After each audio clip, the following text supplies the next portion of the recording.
حضرت موسیٰ علیہ السلام کے اللہ سے کلام کا مقام کہاں؟ ایک ماہر آثار قدیمہ کا مقام کی دریافت سے متعلق بڑا دعویٰ۔ مقدس درخت بھی اب تک موجود۔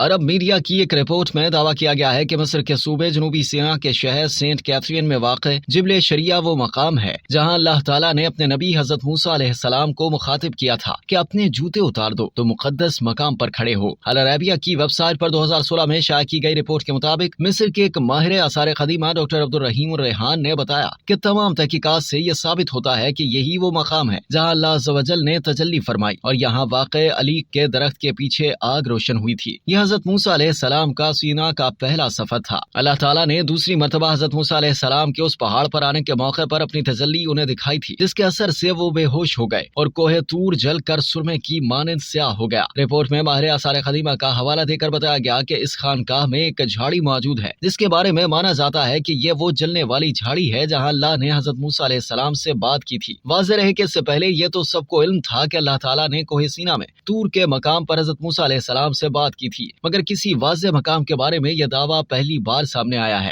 حضرت عبدالرحیم نے اپنی تحقیق کے دوران حضرت موسیٰ علیہ السلام کے سفر کے مقامات کے تعین کی تصدیق کی۔ ڈاکٹر عبدالرحیم کے مطابق اس پہاڑ کی بلندی سطح سمندر سے 2242 میٹر ہے۔ انہوں نے بتایا کہ زمین سے اس علاقے کی بلندی کے پیش نظر بنی اسرائیل نے نبی سے کسی دوسرے رزق کا مطالبہ کیا، جبکہ اللہ تعالیٰ نے ان کو بہترین رزق من و سلوہ عطا فرمایا تھا۔ اس علاقے کی بلندی کے ہی پیش نظر یہ سخت سرد علاقہ تھا۔ اسی واسطے اللہ کے نبی موسیٰ علیہ السلام سینا کے لیے اپنے پہلے سفر میں آگ کی تلاش میں گئے تاکہ خود کو اور گھر والوں کو گرمائش پہنچا سکے۔ اس علاقے میں علیق کا مقدس درخت ہے جو سینا میں اور کسی جگہ نہیں ہے۔ یہ نہ بڑھتا ہے اور نہ ہی پھل دیتا ہے۔ اس مقدس درخت کو دنیا میں کسی بھی دوسرے مقام پر اگایا نہیں جا سکتا۔ اس سے تصدیق ہو جاتی ہے کہ جس درخت کے نزدیک حضرت موسیٰ علیہ السلام نے اللہ سے مناجات کی تھی وہ علیق کا مقدس درخت ہی ہے۔ ڈاکٹر عبدالرحمان نے دعویٰ کیا کہ جو لوگ یہ دعویٰ کرتے ہیں کہ بنی اسرائیل نے مذکورہ علاقے کو سب سے پہلے سینا کا نام دیا، وہ حقیقت سے ناواقف ہیں۔ قرآن کریم میں سینا کے علاقے کا سینن کے نام سے ذکر کیا گیا ہے۔ اس کا معنی پہاڑوں کی نوکیں ہیں۔ اس کو سینا کا نام دینے کی وجہ یہاں کثیر تعداد میں واقع پہاڑ ہیں۔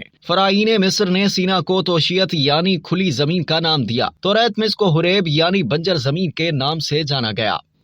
اب تک کے لیے اتنا ہی۔ مزید جاننے کے لیے سبسکرائب کیجیے ڈیلی جنگ یوٹیوب چینل اور لائک کیجیے ڈیلی جنگ فیس بک پیج۔